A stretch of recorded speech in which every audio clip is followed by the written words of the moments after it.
Hey guys, today I want to talk about expecting imperfections.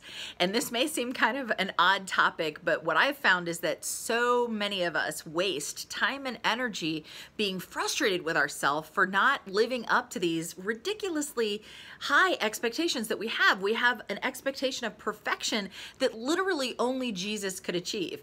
And so what ends up happening is that rather than continuing to walk forward, we have a setback because we're so busy dealing with shame and not wanting to talk to God because we feel ashamed or whatever it may look like.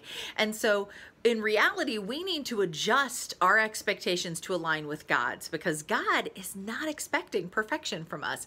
In the same way that if you have a child, like a 4-year-old, and you tell your 4-year-old, hey, go clean your room, you're not expecting them to clean their room with the same level of expertise as a professional, okay, who's grown, right? And so in the same way, God knows what we're capable of. And so, yes, we need to live up to our personal best, but we also need to be mindful not to beat ourselves up if we fall short, but instead take the information that we learned from that situation and move forward with it and do better next time.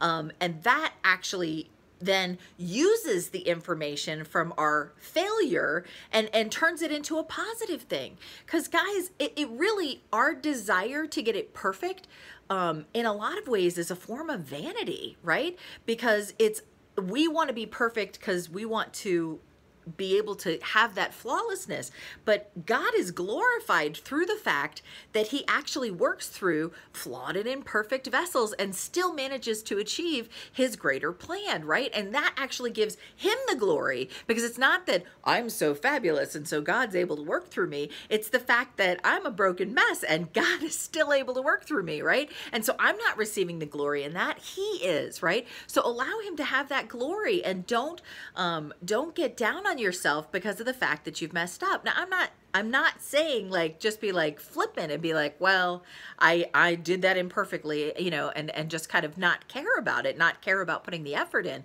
This isn't about that. I'm talking about for people who are genuinely seeking to obey the Lord, to walk in his ways. We're not going to get it right, but that's okay. And we need to extend grace to ourselves and to others when they're not okay, and see them as knowing that they are trying to do their personal best as well. And so we need to bear with one another in love, right? And so, I'm thinking about like even with the prophetic, right? We all hear in part and prophesy in part. And so there's going to be times that each one of us, when we're hearing the Lord, we're going to blow it, right?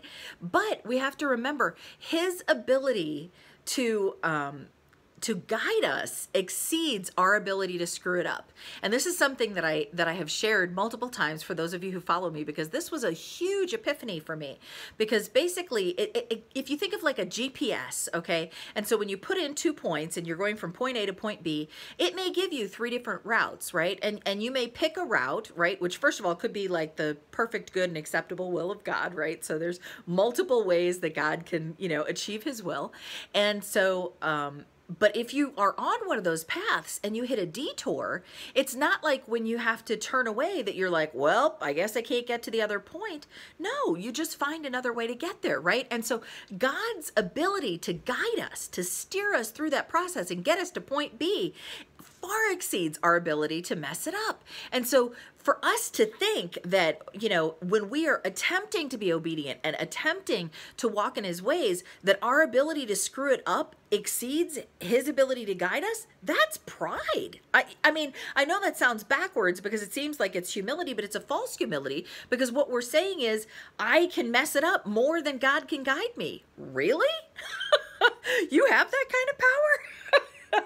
And so I think some of this is just us aligning our expectations with the fact that we're going to get it wrong sometimes. When we do, be like, man, I wish I'd have gotten that right. What can I do better next time? And move forward. So extend grace to yourself, extend grace to others, and just trust in the sovereign will of God and trust in his ability to guide us. In Hosea, he talks about the fact that he hedged her way with thorns so that she couldn't find her paths. And so so she was trying to go the wrong direction and God blocked her, right? And so if we use that same concept, he's able to do that to us. So if we're heading a direction that we think is the right direction and it's not the right direction, God is fully able to throw up roadblocks, right?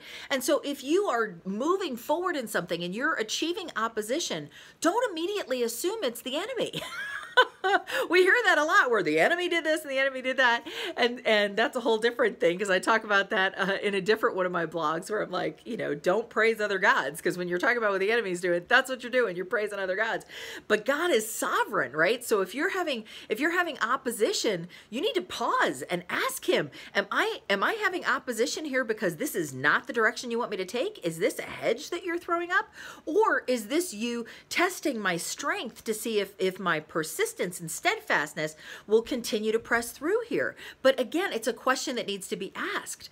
But we can trust him to be intentional in guiding and directing us. And so again, it's a process as you move. And then you look at the fruit. That's how you're going to know, right? Look at the fruit of the choices that you make. Is the fruit good? Is the fruit bad? If the fruit is bad, oops, I probably didn't hear him right. If the fruit is good, hey, God looks like he's moving. This must have been the right direction. And then you continue to hone your ability to hear him, hone your ability to follow him, hone your ability to obey him. And that is the journey. That's what the journey is. Anyway, hopefully that's helpful to somebody. God bless you and have an awesome day.